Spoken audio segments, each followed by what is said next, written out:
Jacob, I think you got to unmute yourself. Oh, you just saw my mouth moving and nothing was coming out. Such I mean, it was a good puppet performance, though. an apt lesson for the live streaming world, right? I was on This a, is liberal arts MBA. We can unpack this. I was on a call recently. It was a big call, lots of big time leaders at the New York State Department of Education, lots of teachers. They've all been, doing this for however many months now. And like half the time, whoever starts speaking is still muted. And there was the joke made that like, well, you think at some point we would learn how to use this online thing, but I guess we're just all in education still and can't figure it out. Mm-hmm. Well, welcome to the unmuted version of Liberal Arts MBA. Yeah. So here we are again, live streaming. If you're watching live, you're either on LinkedIn or you're on Facebook. Soon we'll be streaming on YouTube as well at the same time, which is lunchtime on Thursdays.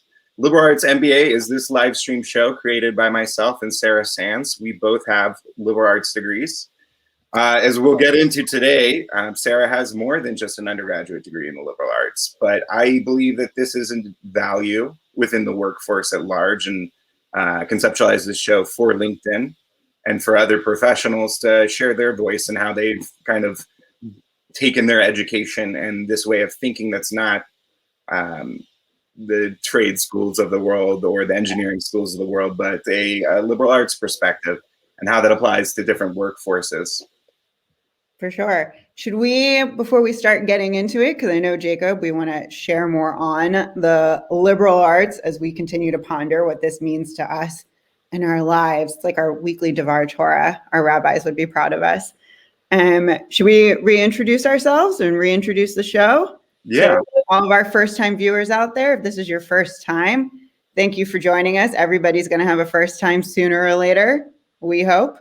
But yeah, let us let you in on who we are. Jacob, you want to go first? My name is Jacob Sager. I currently live in Austin, Texas, where I've spent many of my years, most of my years. I was born here. And so were all four of my children, who are getting fatter and louder every single day. I'm a multimodal entrepreneur, as Sara says, and slowly becoming a live stream producer.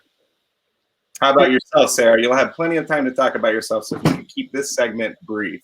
I just want to say that if anybody out there is like, how can I talk about myself more? You can either sign up to go on some online dates, and then you can talk about yourself all the time, or you can start a live stream show and or a podcast, and then you can talk about yourself whenever you want.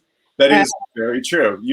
We plan to invite other people on if you had enough of us in the first episode. Sara has many professional and personal contacts with really great educational paths. And we'll be interviewing other people. But if you want to start your own show, you don't have to do that. We just want to let you know. These are your own. In fact, you can just message us your major and what you're doing with your life right now. And we will be just as proud of you, probably more proud than your own parents, and invite you on to introduce yourself on our own show. But as Jacob said, my name is Sara Sands. I collect degrees at this point and also career paths, it feels like. So I do have a degree in liberal arts, and I am a recent transplant to Houston, Texas, where I'm now figuring out the next little meandering of my career, but we'll talk more about that later.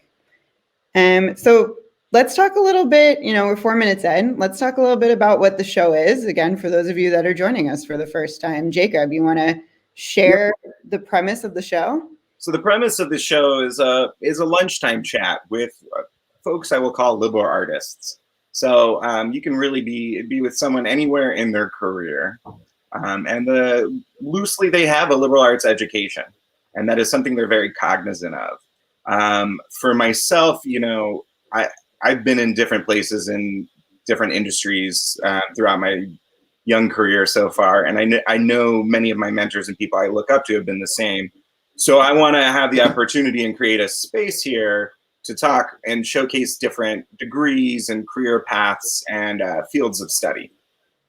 Yeah. And I think, something that we stressed last time and that Jacob and I continue to think about in this is like, there is a value to higher education. There's a value to the idea of a liberal arts degree, this sort of broad, expansive interdisciplinary look at people, places, and phenomena around, just analyzing our own surroundings, our own experiences, and being able to bring that together.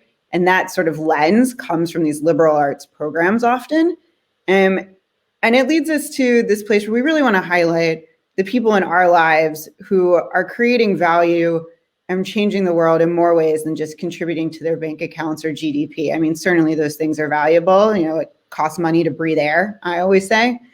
But they're doing dope shit for humanity and professionally speaking. And we want to tie those things together for people who are out there and, maybe you're struggling if you want to do a liberal arts degree, you're struggling to think about whether or not college is for you or not. Maybe you're further along in your career path right now and you're trying to think about where did you start? What were the things, foundationally speaking, that gave you meaning and drive and purpose? And how does that manifest itself now as you think about your next career moves? Wherever you are in that process, we are here to guide you for free right now. So you can send us all the money you're saving on a therapist or a career coach, because we're here for you. Yeah, we're here. And with the rising cost of tuition and such, people are going to campuses less and less is one of the trends that's being really plotted out. And in a lot of schools, for engineering and science students, they're removing the liberal arts requirements because, for different reasons, mostly probably money and time, but maybe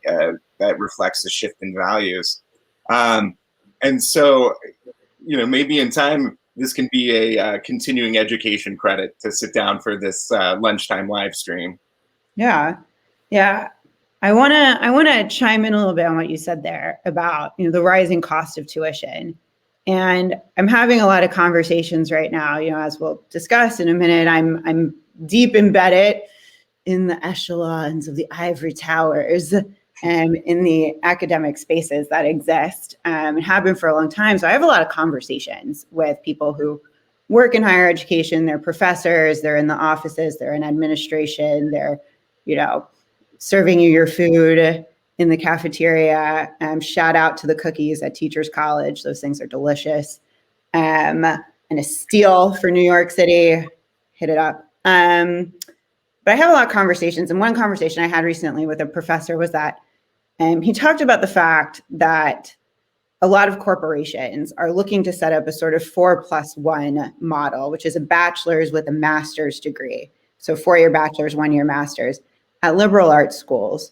And institutionally speaking, that raises a lot of questions. But what's interesting about that is that these corporations, these big businesses, are finding value in what's happening at liberal arts schools. And so if we put this in the larger context around the rising cost of tuition and student loan debt and whether or not there's a value for students going into higher education now to get liberal arts degrees, the answer would seem to be yes, that these corporations are seeing that the way that a liberal arts education helps you think and helps you approach problems and helps you engage with other people in the world, that there is value to that. Because if there wasn't, they wouldn't be trying to set up these 1-year master programs to recruit people from these liberal arts schools to go straight into higher level positions in their organization. So I think some of those questions of is there value here, it's being answered by the way that the market is moving. And I'm not one for big, let's do things because the market says, but I think, some people are swayed by that argument. So it's worth bringing that up here. Right. And one of the few things I remember being a very specific economic point taking away from business school was the bullwhip effect, in that at different levels in the supply chain, the demand is going to hit at different points. So at some point you're going to have a huge supply and no buyers. And that's because, the original supply, there's a bunch of middlemen and different purchasing happening along the way. And so if the businesses right now and the larger international community is seeking out liberal arts degrees or liberal arts education and thinking, and it might be disappearing somewhat in the schools, or it might be disappearing not necessarily in the schools, but in the degrees that are being produced right now in mass, that doesn't reflect what's really needed and what's really valuable in the current moment. That's the only place we live. Ooh, right. A little market mismatch, like dating wrong. Well, now it's time for our segment, Market Mismatch. Brought to you by JDate, helping you find that perfect match. Just kidding. We're not sponsored by JDate, but call us JDate if you want to sponsor us. But All right. many things that Sara is, she may emerge very soon as a dating columnist again, as she once was in a newspaper, and maybe we can get into that a bit. But this today we're talking about Sara. I want to get into Sara and about her journey. I wanted to do this show specifically, like the whole show, Liberal Arts MBA with Sara. I approached it to her because she's a friend. I admire the way that she looks at the world. She's very intelligent. She comes from a very intelligent family. I feel intimidated to sit down at those dinner discussions because everyone definitely has something to say, but also has educated things to say. So tell us your story, Sara. Like, where'd you go to school? Where'd you go to college? Yeah. So let's kind of break this up together. I'm a problem solver. I like to break things down into its requisite parts. So where did I go to college? Well, I did my Bachelor of Arts in Political Economy and English at Tulane University. And I thought I was going to go to law school, but then I realized I'd rather eat a tort than study a tort. So I didn't. And I ended up having a fortuitous conversation at the front end of my senior year of college, where I was encouraged to apply to a Master's of Philosophy program in education at the University of Cambridge. Which I applied to, and thank God I got in, because by the second half of my senior year, the Saints won the Super Bowl. Mardi Gras came right after that. Then it was spring break, and then I was graduating. So I didn't apply to anything else. So thank God someone told me to do that early. So I got a Master's of Philosophy in Education, focusing on politics, development, and democratic education at the University of Cambridge. So that means... That was a mouthful. Can you actually just say that one word again?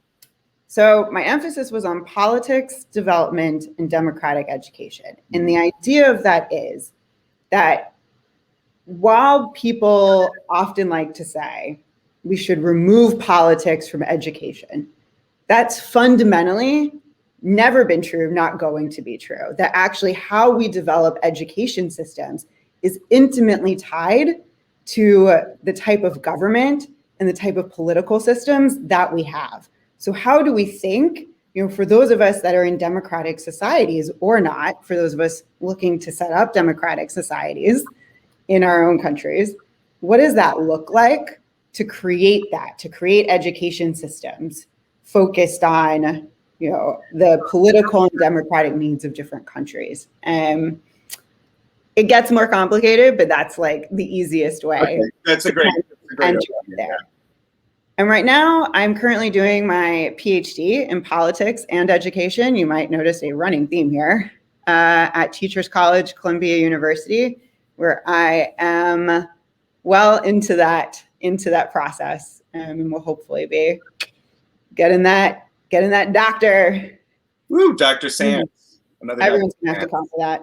It's gonna be great. So, political economy in English, is that a dual major, double major, same thing?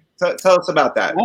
And it's funny you pull that out. So when I went to submit, by the way, this is like not just like a long list of my accolades. I'm a little bit of an overachiever.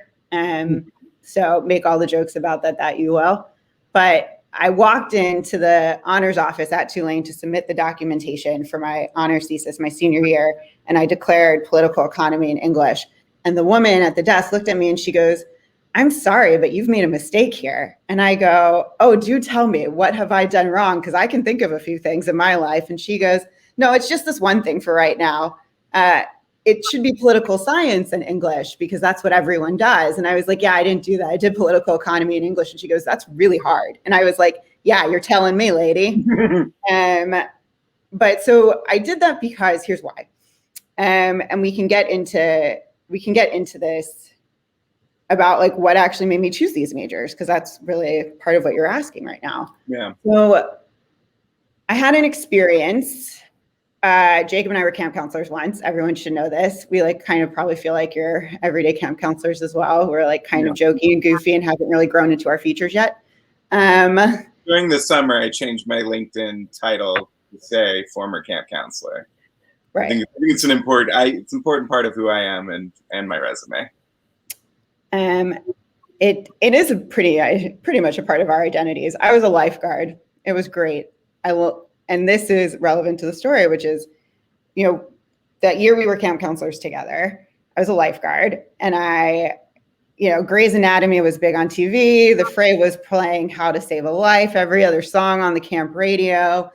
And I saved a kid's life in the pool. And my dad's a doctor, his dad's a doctor, his brother's a doctor, the whole family's a doctor. And I was like, I got it. I saved a kid's life. I'm going to save everyone's lives. I'm going to be a doctor. I'm terrible at math and I'm terrible at science. Mm-hmm. So by the end of my first semester of sophomore year, having decided that the path for me was going to be pre-med, I found myself negotiating for a D+ in chemistry, which I, did get on the basis that I promised the professor that I would never, ever use chemistry in my career for the rest of my life. So that took med school off the table. I actually got in the car with my dad at the end of that day, and he goes, so did you even pass? And I go, yeah, I negotiated for it. And he was like, well, if you're not going to be a doctor, you can be a lawyer. Joke's on you, Dad. I'm not either.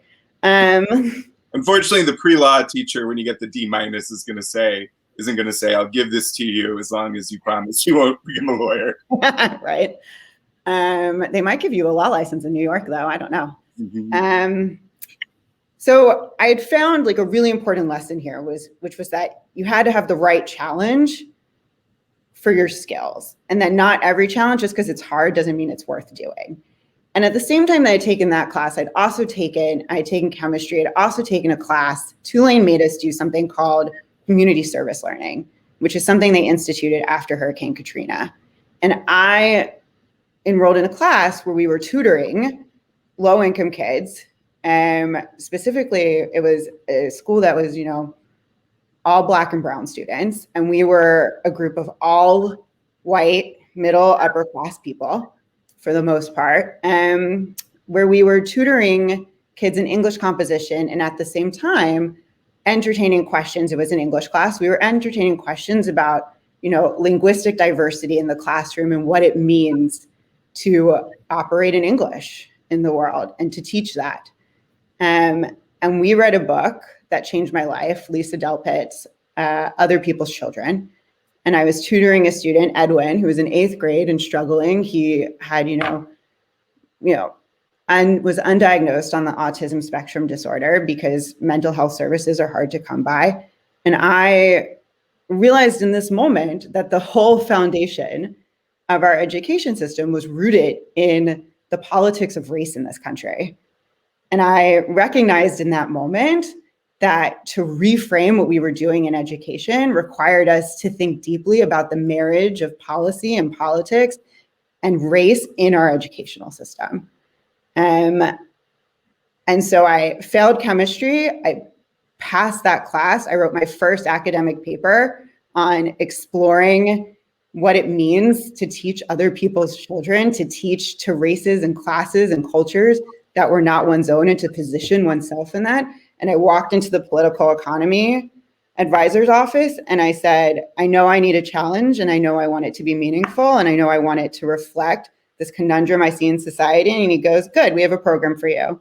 It's this program that looks at the intersection of all those things. And it's called political economy, which is how I ended up doing political economy in English, because I saw that as a marriage of things that were important in society and that I could use going forward to, in really practical ways, change the world. So one might summarize this as the moment where I married theory and practice and saw the path forward. So one thing you talked about there, when you see the place where you can marry theory and practice in a way that really turns you on to the world and kind of brings out the most excited part of yourself. You also talk about balancing and kind of figuring out the challenge for you, that med school was not your strengths, and that there was a piece of playing that game that you were willing to play it all the way through the challenge, but that it wasn't your challenge. Right. You did something I always really admire, is then you went on and you got a graduate degree in a different country, all the way around the world. I mean, doesn't matter that it's our pre-political fatherland or whatever, but of England, it's still a whole other part of the world. So, I don't know, why'd you go to grad school in England? Why'd you go to study out there? Yeah, well, one, I got in. So y'all, if you get in, you get in. Go. It's worth it. But also, so I kind of had this thought as I was finishing Tulane, where I'd like grown up in Louisiana. I lived through some pretty insane times already. My family survived Hurricane Katrina, God willing and God bless. And, we had come back and we had rebuilt, and I had stayed by going to college at Tulane. And in the middle of my time at Tulane, the whole economy collapsed in 2008. And I sort of looked around and I considered the problems I was interested in and found it to be about connectedness and about understanding who we were as citizens. And I thought to myself that, the US educational system is amazing and people vie all around the world to get into it. But I felt like I needed to step out of the US system and gain a broader perspective and be the minority. In the sense that, I was one of very few Americans in the program that I ended up doing. And that to me had a lot of value in terms of how did I learn to think about other perspectives and other ways of viewing these problems that I was experiencing in the US. What did it look like in other places, and what could I learn from that? So I went to the UK and, did some pretty standard things like date a Brit, like all good American girls do, which is what led me to stay. But then I also, finished this program. I had a master's of philosophy and, education, and realized as part of this process that a common problem between all of our countries was that the private sector was, bouncing back in a lot of ways as the economy had collapsed, and the public sector wasn't. And that meant that a lot of the hard skills that you needed to be successful in any sector, whether it was private or public, the public sector wasn't going to be able to skill me up to get them. And the UK had what I think is like a brilliant concept that I think is gaining more traction here, but it was already very well established there, which is this idea of, they call them graduate schemes. They're also known as apprenticeships, but basically these big corporations, IBM, Bain and Company, McKinsey, BCG, all the big names that you can think of, HSBC Bank. Where did you apprentice? Yeah, they were like, recruiting all these people with soft skills. And if you got into the program, you started out as an entry-level professional in these big companies, and they skilled you up for the harder things. They taught you project management, and they taught you client relationship management, and they put you on client site. And so I got accepted to the IBM grad program with this whole liberal arts background. I could turn a computer on and off and open Microsoft Word, and that was about it. And they trained me up for 5 weeks and then stuck me on client site managing this like huge project at the, at the Department of Work and Pensions. So then I started a career in private sector consulting, but working with public sector agencies on clarifying their problems for them. You're very meta. You've hit all the angles here. It's right? just I pointed out in the description of this episode is through the medium or the mode of academia, you've gone very deep into looking at the relationship between public and private, and as you said, that's what inspired you and gave you clarity for your steps and brought you out here. And so it is interesting that then you go into IBM to have that, and your skills in terms of probably not the actual content, but the meta content of what you were studying is very relevant to what you're doing. And so then you came back stateside, still with IBM because they're a multinational corporation. And then now you're in teachers college. You're becoming a teacher. So this is where things take a turn. So it turns out, I transferred my job to New York. I left the UK. I'd stayed because I had a boyfriend and a job. Then I didn't have a boyfriend and I had a job. And I was like, I think I'm going to go back across the pond. But also, it turns out that the UK doesn't need a US education policy expert. Miscalculated that one, I guess. Someone should have given me a heads up. Geography wasn't my strong suit. Just kidding. I did pretty well in that. Anyways, so I got back and they were like at IBM, it's time for you to like promote out of this grad scheme thing. What do you want to do? And I realized I had the skills, but I didn't have the passion. And I was ready to take the skills and my passion for public education back into working in public education. And so I ended up getting a job at the Carnegie Corporation of New York, which was in education philanthropy. And as I was working on this, I had the opportunity to get a 30,000-foot view. I'd been gone for 4 years, so I had this opportunity to get a 30,000-foot view of everything happening across the country in education, the major players, the big organizations, what we were talking about in terms of teacher advancement and leadership and recognition, and the main issues impacting school choice and students. And I realized as I was doing this that my advisor in college had said, "You're not made for law school. You should take some time, figure out who you are and what you want to be in the world, but you should find yourself at some point in a PhD program in public policy."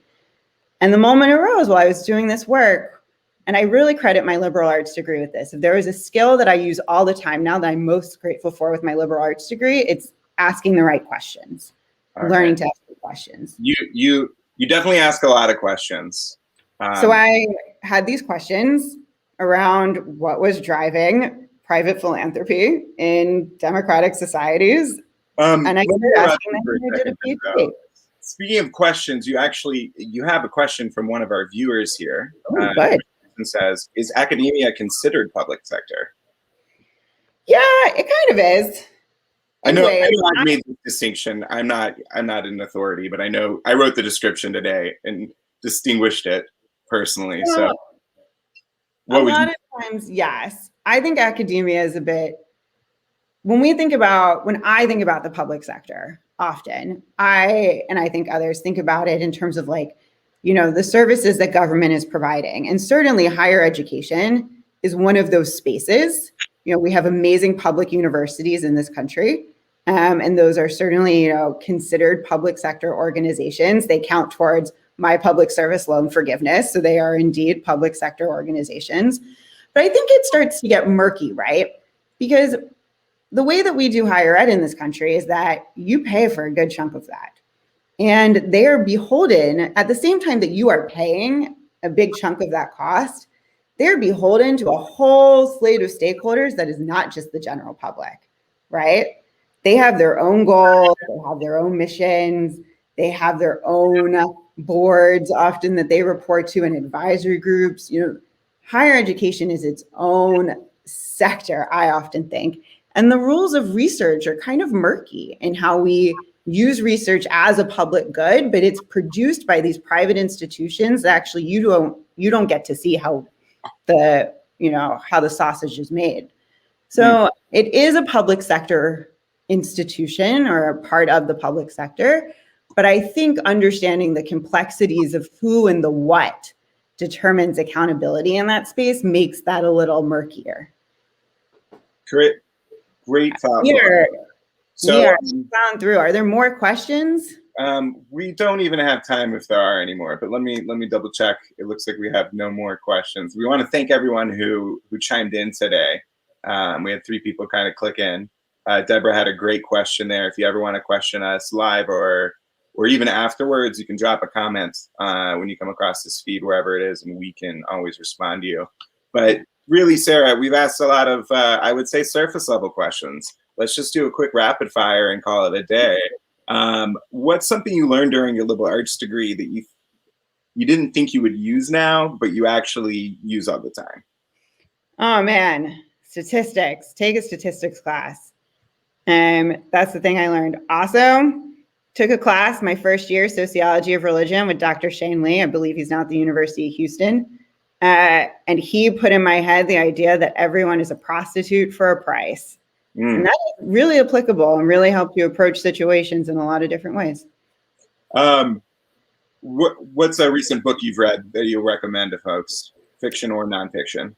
So I am currently reading American Gods by Neil Gaiman. And I'm reading it for the dialogue because I'm also a short story writer and I want to really perfect that skill. And it's a beautiful way of getting to know America. I know there's the show, watch the show, but read the book. The dialogue is incredible. Yeah, that's what I'm reading. I'm also about to start Freshwater by, oh God, I'm going to say it wrong. Weke Ameze. I hope I said that right. Which just won some awards for best new fiction. So out here to support Black women artists. I'm really excited to get into that. Someone's making you a playlist. What's on it? Right. So my 3 songs right now are M&O, Can't Stop Now, Amber Mark, Love Me Right, Victoria Monte, Jaguar, What This Says About Me. Right now, I'm very much all about amplifying the voices of Black female artists. So that's a big part of it. Can't Stop Now is my mantra, big life changes. And also it seems that I, probably am looking for a little bit of love based on the other 2. If you only follow one person on Instagram or only have one person comment back to you on Instagram, who would it be? Oh my God, probably you, Jacob. So good. Somebody who's more active on Instagram. Somebody who's more active on, honestly, Nicole Byer, man. She is so funny. She gotta shout out Nicole Byer. She's just always like quite on the money. Ooh, or Trevor Noah. He's like really changing the game out there. Mm-hmm. One of them. Maybe even Jon Stewart. Oh God, you asked me for one. I gave you solid. We'll have to put the cap on this and continue it in the comments and on our pages from now until forever. Thank you everyone for coming out today. Thanks for listening to part of my story. You'll get more of it later. I just want to say, next week, we're going to talk to Kyla McBride. Looking forward. Wonderful person, biochem major, career in nonprofit management and outreach. She's an outreach specialist at Autism BrainNet, which is part of the Simons Foundation. She's also leading their diversity, equity, inclusion, and belonging work to increase the number of historically excluded groups, including people of color, going into STEM careers. I think I got that right. But join us again. We are grateful for you viewing us now, and we want to see you back here. Yeah, please, if you like it, like this specific video as you see it in your newsfeed, whether you see it on LinkedIn as a live stream from me, Jacob Sager, please follow me, follow Sara on LinkedIn as well, or we'd love to connect. Just go ahead and connect and message with us, whether you have a liberal arts degree, whether you want to live stream, what's going on. Continue this conversation. And you can also find us on Facebook /liberal arts MBA and a bunch of the other platforms. We'll continue to broadcast out there as well. Consider us like your spiritual advisors on your quest to enlightenment. You've got a lot of questions. We're not going to give you any answers. We're just going to ask you more questions. It'll be great. What's the value in asking more questions? Anyway, that's cute. That's the liberal arts major to the other major. So that's all, folks. Guys.